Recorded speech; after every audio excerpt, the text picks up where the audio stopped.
Greetings and welcome back, gentles and ladiesmen, to episode 2 of EXO Plays Spyro Enter the Dragonfly, the greatest video game ever coded, ever released in stores, ever to sit upon a shelf of plywood. Last time we met Ripto. By the way, you know what I really like about this game, in all seriousness, is the previous Spyro games mapped the camera control to the L and R buttons, you know, the shoulder buttons. You know what, depending on which PS1 Spyro game you were playing exactly, what exactly those shoulder buttons did. Like, Spyro 1 had that weird strafing feature.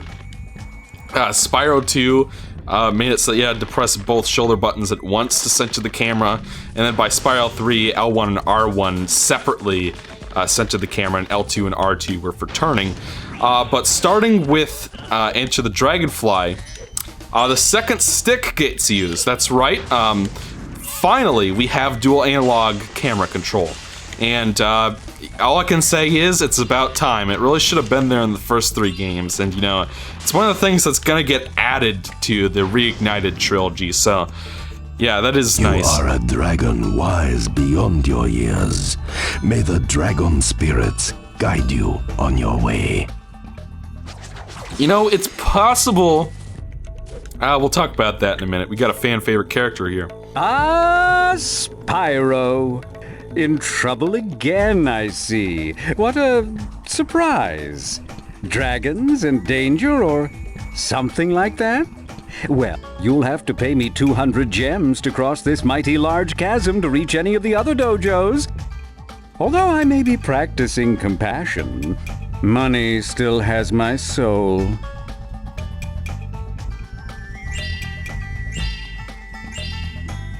Thanks, Spyro. These gems are music to my ears and will do wonders as inspiration for my poetry. Look, Spyro, even I know some magic when properly motivated. Neil Ross's Moneybags. You know, he was great in Spyro 2. He was amazing in Spyro 3. And here, he's just godly. Like, that's all I can say. But in all seriousness, his voice acting there was pretty good, and you know, they got the better voice actor from Spyro 3, Neil Ross, to voice him. So, actually, it makes me wonder who they're gonna get for Reignited trilogy. I hope that they get Neil Ross. Yeah, well, you know, Milton James did voice a couple other NPCs in Spyro 2, so I don't know, get both, but please let Neil Ross voice Moneybags. He's just the better voice for the character. Good work, Spyro-san. Those rip talks don't seem to be much of a challenge for you. Perhaps you should contemplate a career as a dragon sensei. It could be your density. I mean, your destiny. Now, I will open that gate. That, it appears, is my density. I mean, destiny, Spyro. You know, one thing that really sucked about the first 3 Spyro video games is there was just this lack of forced humor. You know what I'm saying? You know, every once in a while, you just need a really unfunny joke to snap you out of your stupor. Because after all, you know, this not like this video game is entertaining on its own or anything. So that's not like we can just, you know, not have a forced joke that's not funny. You know, we gotta do that. We gotta have forced jokes. It'll be really funny. Hey, it's Dawn. Anyways, speaking of Spyro 2, which we have brought up a couple times in this episode here, we have backtracking here to show off. Yeah, as soon as this fucker will talk to me. I've been trying to climb this bonsai tree all day. There's something shiny up there, and I just know it's the kite I lost last summer. Can you save my kite, Mr. Spyro? That tree is so hard to climb. Maybe there's another way to reach the kite. Oh, it sure is hot out here. Get it? Do you know how to get that kite down?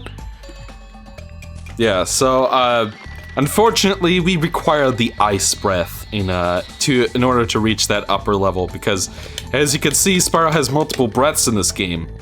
And yeah, we'll talk more about that later when we actually get more usable ones. For now, all we really have is bubble breath and fire breath, which we've had for the first 3 games, so it's not like it's super special to have fire breath come back, you know. But there are 2 other breaths. In fact, we actually got a rune for that. You can see the rune right there. We found it in that patch of rice over there, so we'll have to bring that back to that dragon statue in order to unlock that ability, but, you know. And that is actually a theme for these later Spyro games, in the classic series anyway, is multiple breaths. And what I really like about Enter the Dragonfly is that it had the foresight to say, you know what, just having just fire breath is, you know, we've seen it, it's been done to death. So they were nice enough to include new breath abilities. But you know what I really like about them is that they don't make them... They don't make any particular breath more useful than another in any particular situation, with one exception. And you know, I like that for the same reason that I don't like having multiple characters in Super Mario 64 DS, because who wants to have something forced on you? You know what I'm saying? Gimmicks suck. They always suck. Having new mechanics always sucks. So I really appreciate the fact that they included it, but didn't make you have to use it. Except in limited circumstances. You know, it's not like I could just play the entire game with the fire breath for the most part. So, yeah. But yeah, so we're playing this 40p, and I've also turned off this special filter. Then GameCube and Wii games have this special vertical filter that they use. It's kind of similar to, say, if you're playing a game on the PS4 Pro or Xbox One X, but you are playing it in 1080p, and you have super sampling turned on. What super sampling does is it renders the game at a higher resolution, but then downscales it to 1080p, and that makes it look kind of slightly better. What the GameCube and Wii do is sort of similar. Because most people would have played these games on a CRT, they have the special vertical filter on it that sort of blurs the even and odd fields together slightly to reduce flickering. And the reason that is done is pretty obvious in a CRT, and it works, I've got to say. Like, if you're playing a 480i game with Bop deinterlacing on the GameCube or the Wii, it actually doesn't look too terrible.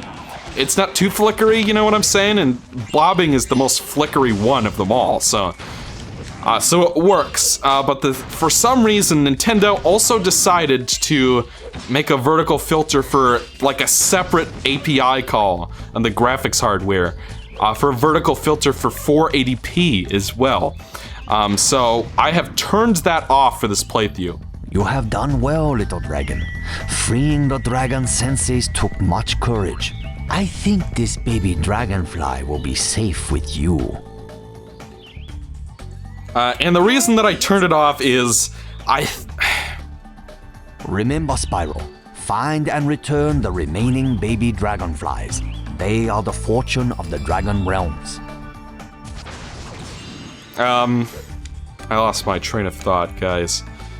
I turned off the vertical filter in Swiss when I also forced 480p, because it makes the game looks a lot sharper without it, honestly. Like I said, it's good for 480i if you're playing this game in 480i on a CRT, which is the only reason why you should be playing this in 480i, unless if you don't own an SD loader for your GameCube or don't have Nintendo.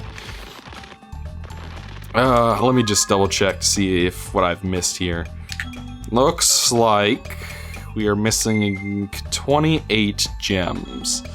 Oh, and by the way, you know what I really like about Spyro Into the Dragonfly is that, you know what, they looked at, you know, the standard design for video games in the GameCube and said, you know what, we can subvert that and keep people on their toes. And what they decided to do was make the Y button the back button.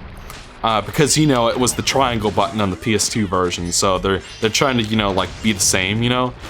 like keep the button layout the same so that people don't get confused and whatnot.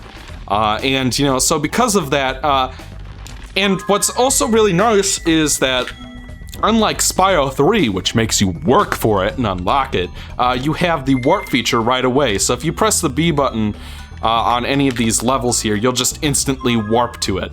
And you know what? If you're used to pressing the B button to go back, and GameCube, when you're holding a GameCube controller, you know, that's your muscle memory, you might accidentally warp yourself to a level by accident, you know. And you know, at first that sounds like it might suck, but you know what? It makes you relearn the GameCube controller, and that's something I really appreciate about Spyro Into the Dragonfly, is that, you know, it's not like that's annoying or anything, but you know, just another reason why this game is so good. Okay, so we need to find some more gems. And as far as I can recall, there are never gems inside of the minigame portal, so we don't have to worry about that. So while we're searching around, we might as well discuss the plot just a little bit. So Spyro Enter the Dragonfly, like I said, takes place directly after Spyro 3. So like literally right after the baby dragons hatched, they had a little festival to give the baby dragons their own dragonflies, just like, you know, Spyro has sparks, so these little baby dragons are gonna get their own dragonfly. And you know what? I really like that plot detail, because it's not like it contradicts, you know, established lore or anything. It's not like all the dragons from Spyro 1 didn't have a dragonfly, you know. All dragons, this has always been the case in the Spyro continuity. All dragons have always had their own dragonfly. So it's not like that's something they just pulled out of their ass or anything, you know. So that's something I really like, is that it keeps the game in line with established Spyro lore, and I really appreciate that about this game. I thought I had gone over here, but apparently I didn't. And once again, we cannot get that. By the way, that sound effect is amazing, and nobody will convince me otherwise. Like, real talk. That sound effect is so cheesy, it's awesome. But I digress. Now that we have collected all the gems, let's go wrap up Dragonflies by heading over to this minigame here. So yeah, this takes place directly after 3. Like, they even had a sorceress balloon to reference the fact that Spyro 3 happened. So, you know, in fairness to Enter the Dragonfly, I appreciate the fact that they tried to keep the same art direction and try to keep continuity with the first 3 games, as opposed to Hero's Tale, which sort of just chucks everything out the window and does whatever, you know? So yeah, I do really appreciate that. And look at that, we got Riptox.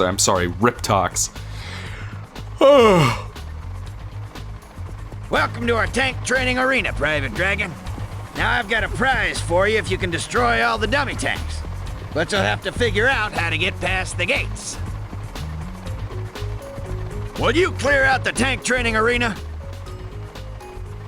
Okay, so tank minigame is kind of like, oh, by the way, that 40p is looking pretty nice. You guys have no idea how great it feels to finally have pixel perfect GameCube footage going on. Because that is something I've wanted forever, but, you know, the fucking component cables were too goddamn expensive, like $300, because Nintendo never released them in stores for some reason.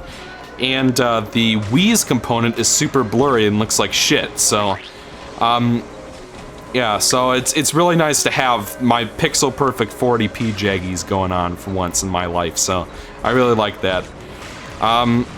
Yeah. And in case you're wondering, the GameCube version is the way to go for Enter the Dragonfly. Do not waste your time or money on the PS2 version. I did buy a copy on PS2 just to, you know, compare for comparison's sake, you know, and it's not as good. So don't waste time with that. I can tell you very much that, you know, as much as I love the unlocked frame rate in Spyro Into the Dragonfly, and wish that all games from this time period had, you know, just not had a consistent frame rate, the frame rate is definitely higher on GameCube, consistently across the board, you know. So, and I don't know, load times are maybe slightly longer on PS2. Like, they're not all that different between, as far as I could tell. And you know, it's not like I played them all for like a full remake or re-break type situation. I just played them both kind of briefly, and yeah, playing Dragonfly Dojo on PS2, it looked like absolute garbage because the frame rate was so bad. By the way, I'm getting hit by enemies I can't see. Which is, you know, always great. That's something that should be in every video game, you know what I'm saying? And I definitely hit that thing. But, you know, that's just another thing I like about Spyro Into the Dragonfly, is that you can shoot right at something and it won't work. Because, you know, video games are just too easy now. You know, video games are just too easy. So I always appreciate when video games can be more challenging for no good reason. You know what I'm saying? So, yeah. Okay, that's, yeah, so we got that guy. So the goal of this minigame is to shoot all the evil tanks, you know? And by the way, when this game does reach 60, it honestly does look pretty nice. Like, it's nice to have a Spyro game that plays in 60 frames per second. In the classic series, anyway. So I'm pretty sure Hero's Tale is 30, if I can remember correctly. Maybe it's 60 on the Xbox, I don't know. But, you know, the first 3 games were all in 30, you know, so it was...